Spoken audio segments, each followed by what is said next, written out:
तुम्ही या चॅनलवर नवीन असाल तर सबस्क्राइब करा, तसेच लाईक आणि शेअर नक्की करा। उपस्थित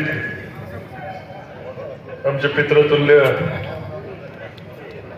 राज्याचे नेते आदरणीय राधाकृष्ण विखे पाटील साहेब,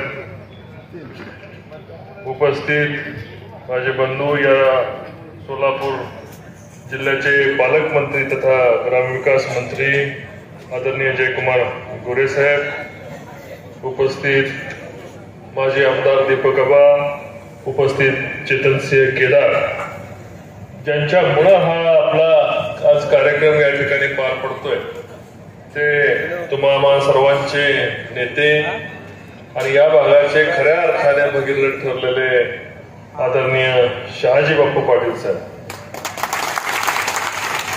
बापू, तुम्हाला सांगतो, या बऱ्याच निवडणुकीमध्ये तुमच्या पाण्याच्या प्रश्नाच्या विषयावर निवडणूक झाली।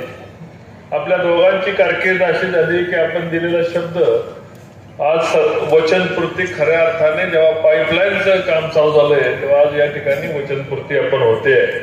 बापूंचं नाव जेव्हा जेव्हा या सांगोल्याच्या इतिहासामध्ये लिहिलं जाईल म्हणतात ना की जब तक सूरज चांद रहेगा बापू आपका नाम रहेगा।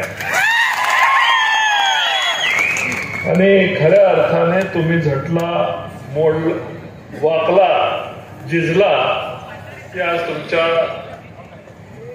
ज्यांच्यासाठी झिजला त्यांचं आज सत्यामध्ये त्यांना स्वप्न, सांगोल्याचं दुष्काळ मिटवायचं स्वप्न तुम्ही बघितलं होतं आणि ते लागणारे त्याला सर्व मदत करण्याचा शब्द आम्ही दिला होता। शब्दपूर्ती, स्वप्नपूर्ती आदरणीय विखे पाटील साहेब, आदरणीय जयकुमार गोरे साहेब यांच्या उपस्थितीमध्ये पार पडते, याचं मनापासून त्याचा अभिमान आहे।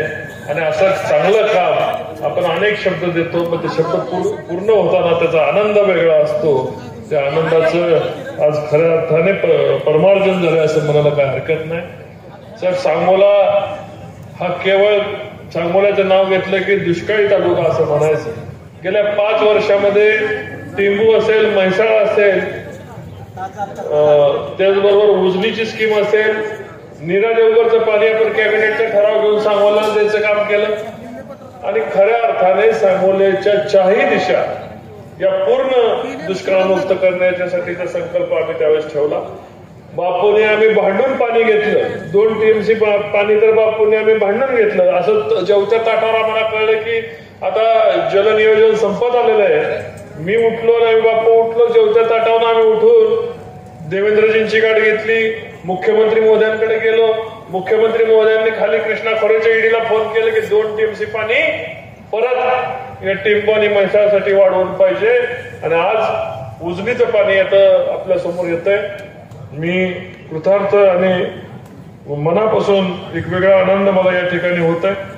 आदरणीय विखे पाटील साहेबांना सांगायचं की 300 कोटी रुपयाची सुरुवात झालेली आहे, पण या कामाला जवळपास 1,500 ते 2,000 कोटी रुपये लागणार आहेत आणि ही सुरुवात ही निर्विघ्न चालावी आणि आपण आपल्या मार्फत आज चालू झालेला हा आपण या राज्याचे जलसंपदा मंत्री आहात आणि आपल्या हातातून झालेली भूमिपूजन झालेली योजना ही निर्विघ्न पार पाडण्यासाठीच आपण काम करावं अशी मी आपल्या सर्वांना आणि पालकमंत्री महोदयांना त्याचबरोबर विखे साहेबांना मी या ठिकाणी विनंती करणार आहे। योजनेचं भूमिपूजन या ठिकाणी झालेलं आहे, आपल्याकडून ही योजना निर्विघ्न पार पडावी अशी मी आपल्याला विनंती करणार आहे। सांगोल्याचं राजकारण साहेब वेगळे।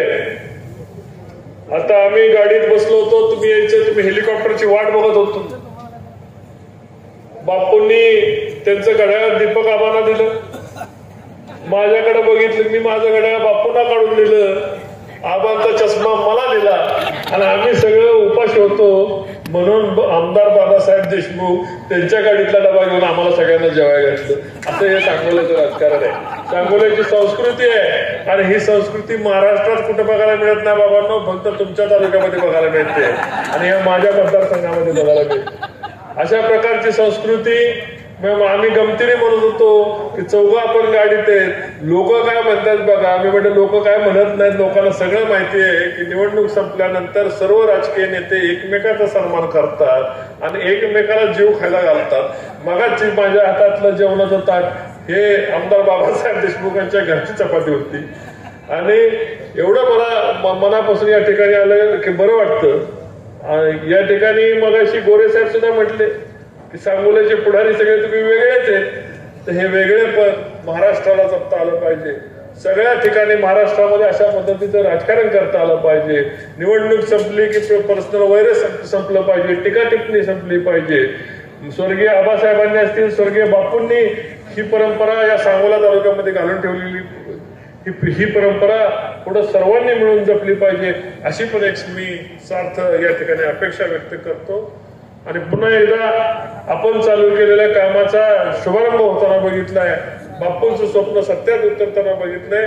आजचा दिवस निश्चितपणे इतिहासामध्ये सोनेरी अक्षराने लिहिलेला दिवस राहील, असा एक वेगळा दिवस आपल्या सर्वांना पाहायला मिळालाय. मी विखे पाटील साहेबांना, गोरे साहेबांना मनापासून धन्यवाद देतो. जय हिंद, जय